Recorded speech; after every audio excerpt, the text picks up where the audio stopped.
watch here, so we'll call the meeting to order. First item of business is conflict of interest or pecuniary interest. Is there anything on today's agenda that gives rise to either of those? None? Okay. And I'll call for a motion to adopt the agenda unless there's additions.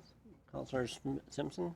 Can I just add, thank you, Your Worship. Can I just add onto the agenda to set up a meeting with Grant Hunter? Okay. We'll put that as 7-1 then. New business. Is there any other additions to the agenda? If not, I'll entertain a motion to adopt the agenda as amended. Councillor Pauls? All in favor? And we have item 3.1, we have a special council meeting minutes of December 16th.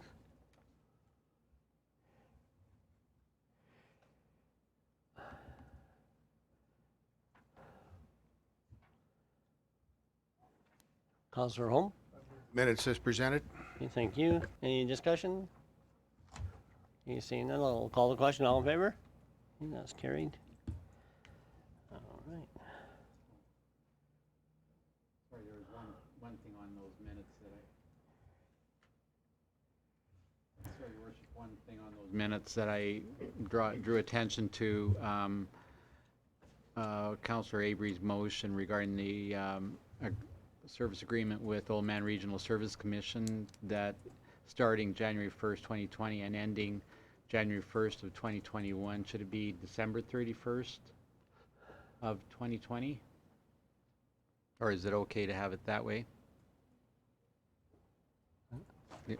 Spencer? I don't believe that there's an issue either way. Okay. It says council wishes. Keelan? To add to the discussion, the letter that would have been sent to ORSC would have contained the wording as it's in the minutes now. So I don't know if that makes a difference on whether you want to make a clerical adjustment, but just to provide that piece of information. I just a note that normal would be ending, you know, either the last day of the year or something to that effect. So. Okay, thank you for that comment. Any other discussion then? We'll call the question. Well, we already voted, right? Okay, so we don't need to do that then. Good. Then Spencer, you're gonna present on the rezoning bylaw 771P1119. We'll call the public hearing open. Well, thank you, Mayor, and Happy New Year to you and Council. As you've already mentioned, the public hearing that you've just opened is for bylaw 771-P-11-19 to amend a portion of the land legally described as Plan 0811507, Block 3, Lot 1. That's located in the southwest of 13920, which is the northeasternmost part of town that is south of Highway 3. The proposed development can be described as a ready-to-move home building facility with a small area fronting the highway for storage and display and a defined footprint for the construction of homes. The area is proposed to be 220 feet east to west by 250 feet north to south. And the item before Council that will be read as a part of the public hearing is a direct control bylaw to allow for that type of development to occur in a small portion of the lands legally described. It should be noted that if we could go to a page that shows the lot layout. Let me see if I can find it.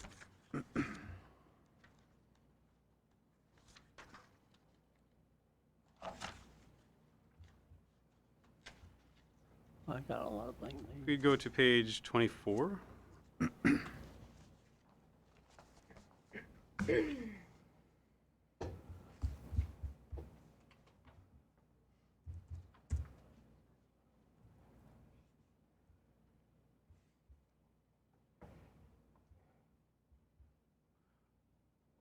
Perfect. So, as mentioned, there is a direct control bylaw that's proposed for the portion that's shown in hatch marking. And that represents a very small portion of the larger property in question.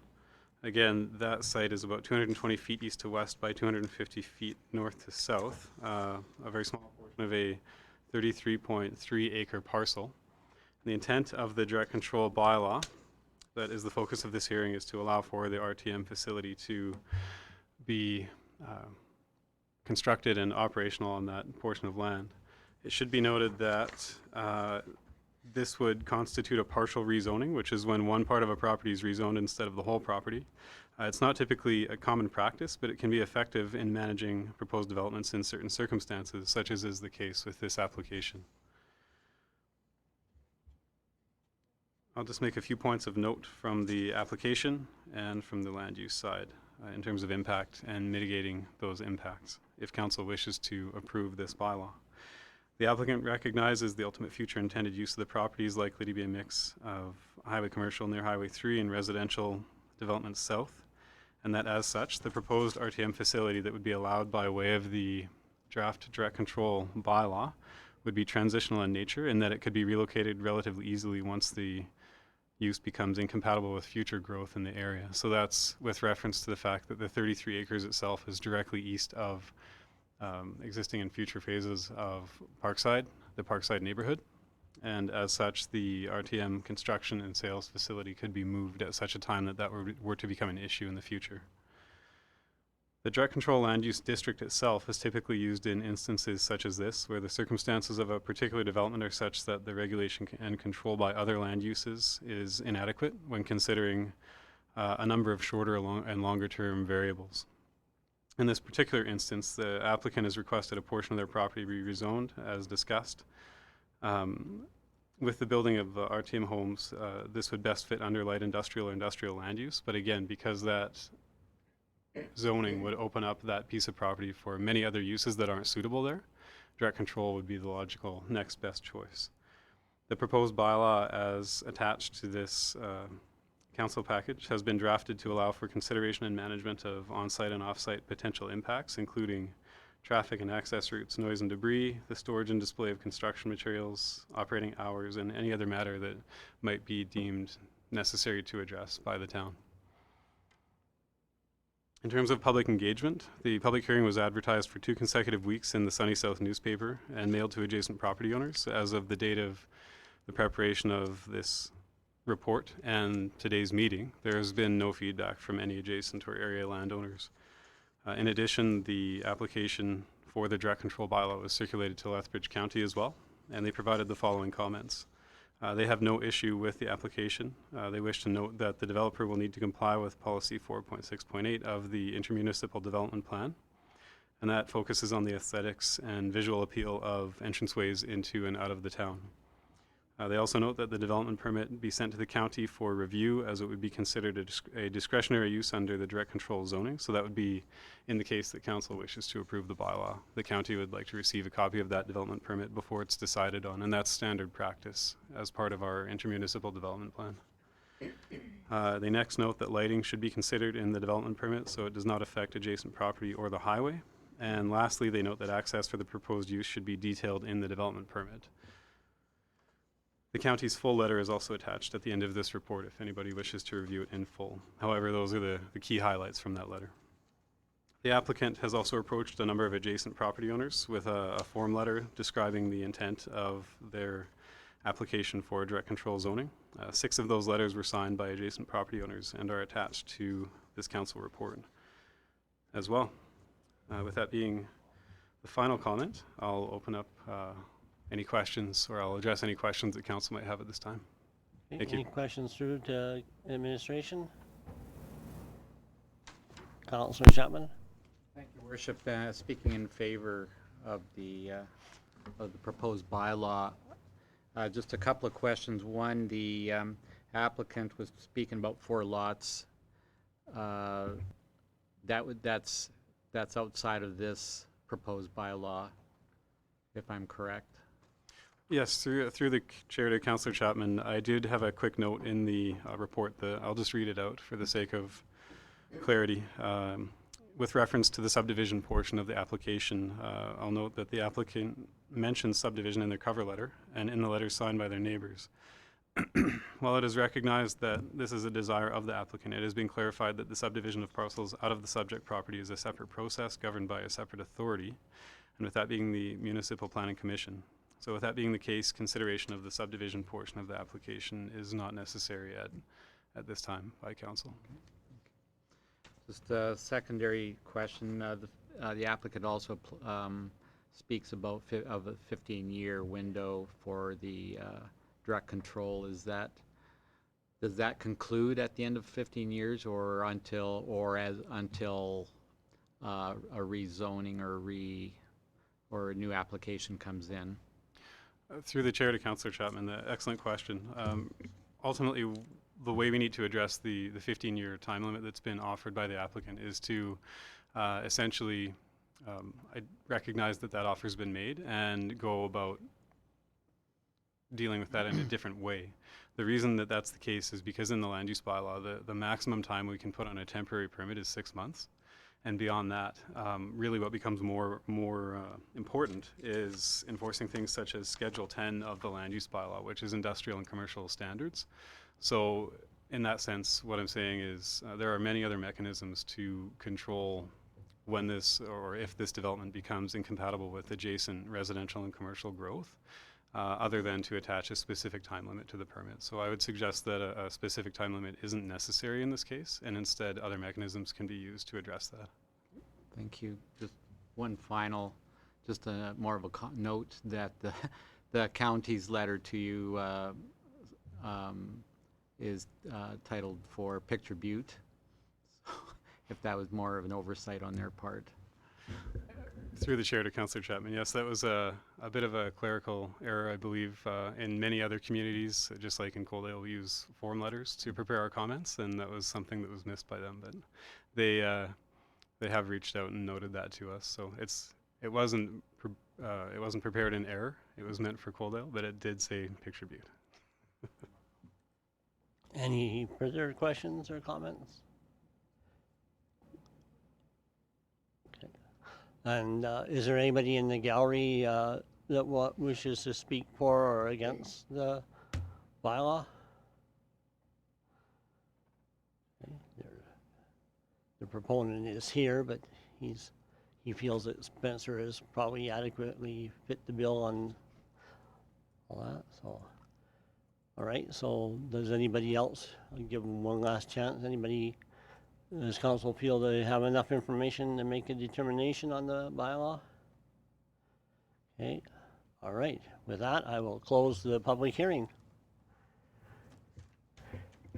and can entertain any appropriate motions if you wish right now while we're here.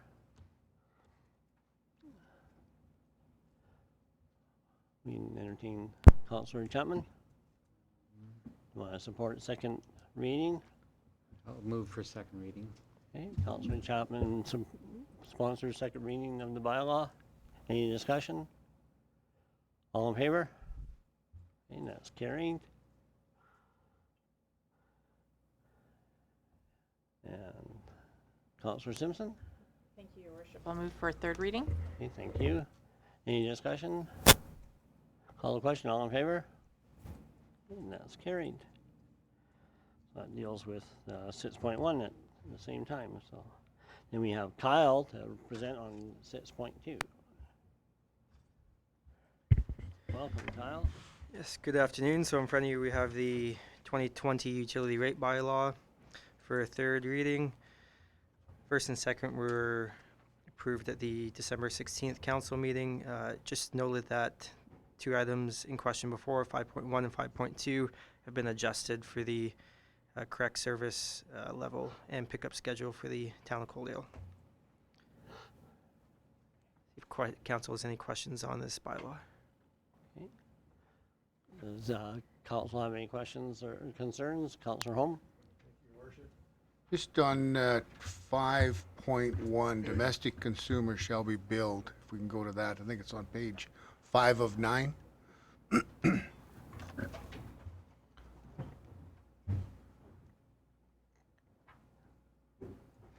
Is there a reason why It doesn't say December to February, that would be bi-weekly compost, bi-weekly solid waste, and weekly recycling?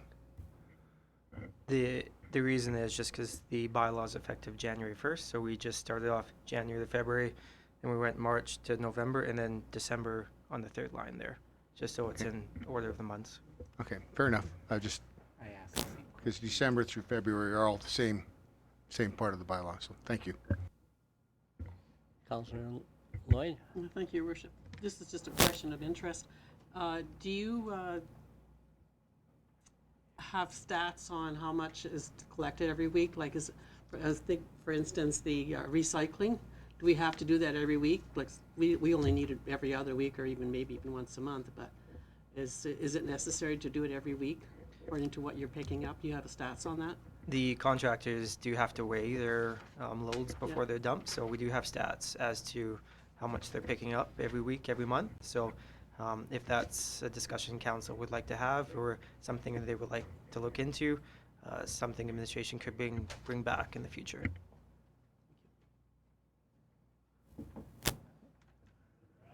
Any further questions? Thank you very much for taking those amendments to heart and bringing it back to us. Councillor Holm? I would sponsor third reading. Okay. Worship. We have a motion by Councillor Holm sponsoring third reading. Any discussion? Call the question, all in favor? Okay, that's carried. Thank you very much. And then Spencer. Kind of nice how we organize this so you can get some exercise, eh? Don't want to get too comfortable. Okay, so the next item before council is agenda item 6.3, and that is a proposed land use redesignation bylaw with the number 773-P-01-20. Generally speaking, the intent of this bylaw is to redesignate lands presently designated as Country Residential 1 or CR1 to Residential R1A, to allow for the lands in question to be redesignated to a residential zoning that would have the applicant's desired use within the discretionary uses.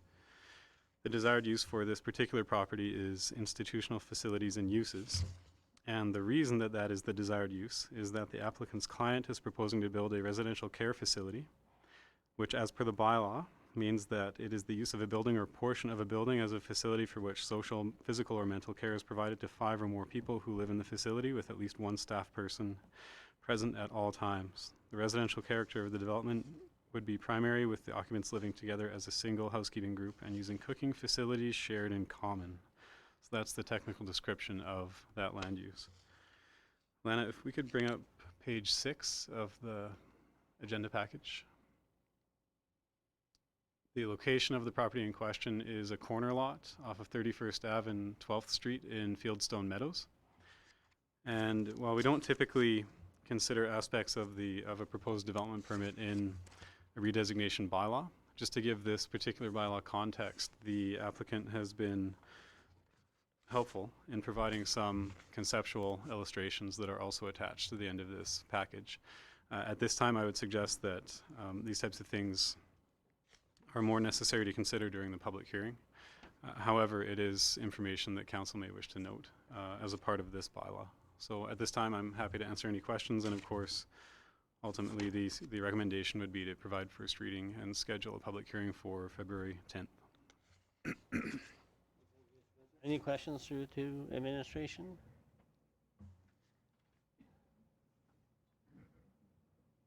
Councillor Chapman? Through to Spencer, if I may, you and the applicant have sort of vetted out the ideal site location for that type of a facility that would probably be the best for his proposal.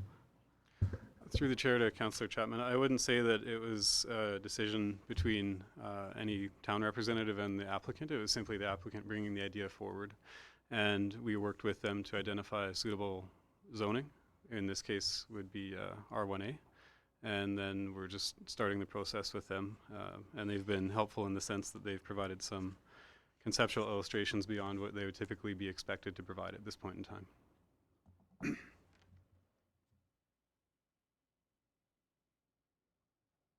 Yes, Councillor Lloyd? Any discussion? Okay, we have a motion by Councillor Lloyd for first reading. All in favor?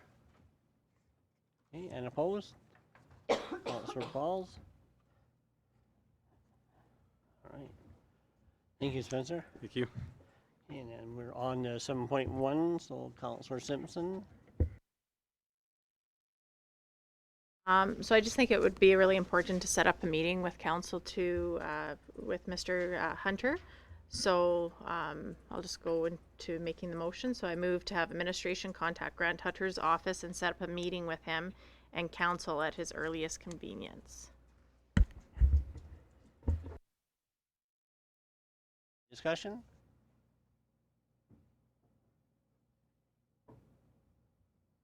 Councillor Holm? Think exactly how I'd want to word it. Thank you, Your Worship. I'm totally in favor of us meeting with him. I'm wondering if we want to ensure that we have an agenda items that we want to discuss with him included in that letter, if at all possible, and we may want to discuss some of those agenda items in the closed portion of our meeting, if necessary, or we can do it now, whichever. But I think it's very important we have some agenda items so he understands what it is we're wanting to speak with him about. I think typically if we send offer to have the meeting and that, then we can certainly, they would want to reach out to us on the agenda items and whatnot as well, so we can certainly craft, take in council's wishes on their proposed items on the agenda and come together. Administration would normally be able to negotiate or make that logistically happen anyway. He's quite a busy minister, so it might take a while to do that. Okay, so any other discussion? Okay, go ahead. A question, just a follow-up question. So earliest convenience, I underlined that a few times just so I made special note of it. Is council open to meeting off-site where his office is in Edmonton, or are we hoping to have the meeting here in Coaldale? Because I would imagine the number of appointments will be a lot more limited here because that's a fairly finite time window with a lot of different competing priorities. So if we're looking at different times, if council could provide some advice in terms of the speed of getting an appointment and location, that would help. Councilor Jutman? Thank you, Worship. I think Councillor Simpson's motion speaks for itself at his earliest convenience, and I'm sure that would most likely mean here in the constituency. So, I'm not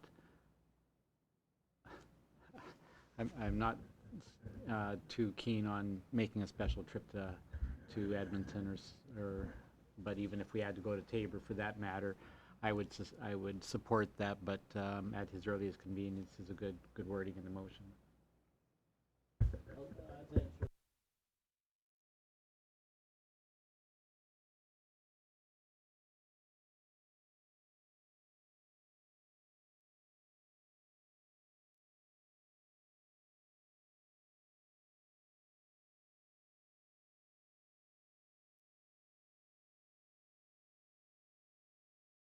Likely that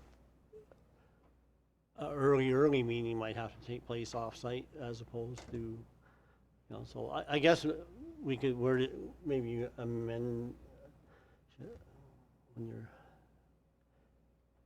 I think need to just give administration the latitude to have a discussion what would be the best format and way to have that expedited meeting kind of, and whether, because if he's going to be available here, that'd be ideal. But if his calendar's full, perhaps then we would have to maybe get a smaller delegation of council to go up to Edmonton and meet with him there. Then, so it's just Councillor Simpson, are you okay with your wording or? I'm okay with my wording, but I would prefer it in Coaldale, but, we're halfway through our term. I would like to have a sit-down meeting with them, and I would like most of council to be there for that. All right, the administration has sort of the gist of what our preference would be. Obviously, to meet locally would be great. All right, any other discussion? Call the question, all in favor? All right. And then we have 8.1 and 8.2, so those are encouraging reports. Any questions or comments on the development reports? Councillor Chapman? Missing up on where I'm on the agenda here. On the development reports, I would be interested in learning, being that the developments kind of break down the residential components of Coaldale. So we have phase 1, 2, 3, 4, and 5 of Cottonwood, and Parkside. We've named off a number of these developments, and I'm just wondering if it'd be helpful to have in the commercial category, whether it be Main Street or another part of town, and then the industrial would probably be the industrial part of town.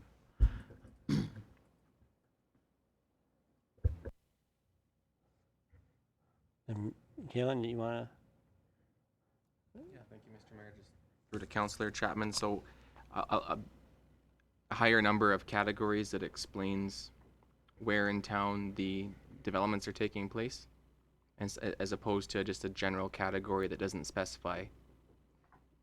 Yeah, I was looking over this over the weekend, and this has been a very a great working model of what we're doing.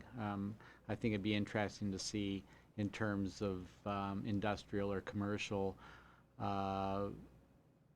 maybe a bit of a breakdown in terms of where some of that development's occurring. It might be just a good idea. We've got, like I say, Cottonwood divided up really well, Parkside, Waterfront, and some of the other areas that maybe some of it has already been fairly developed and others have not, but for the most part it'd be nice to learn where we're at with some of the other categories.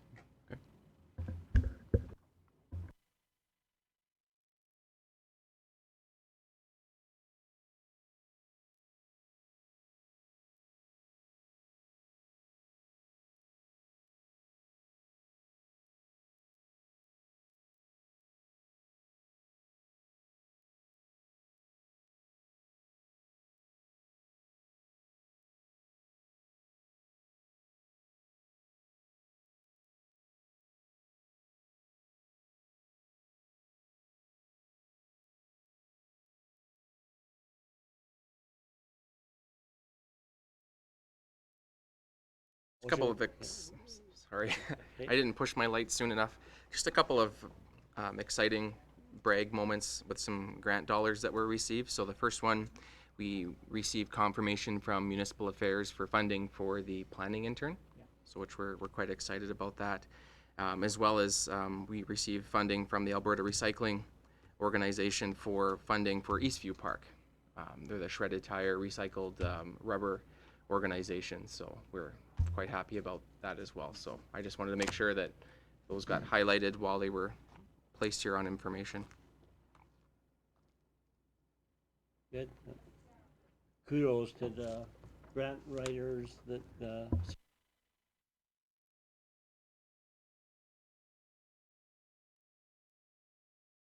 I made a resolution not to use my speaker as much, I guess.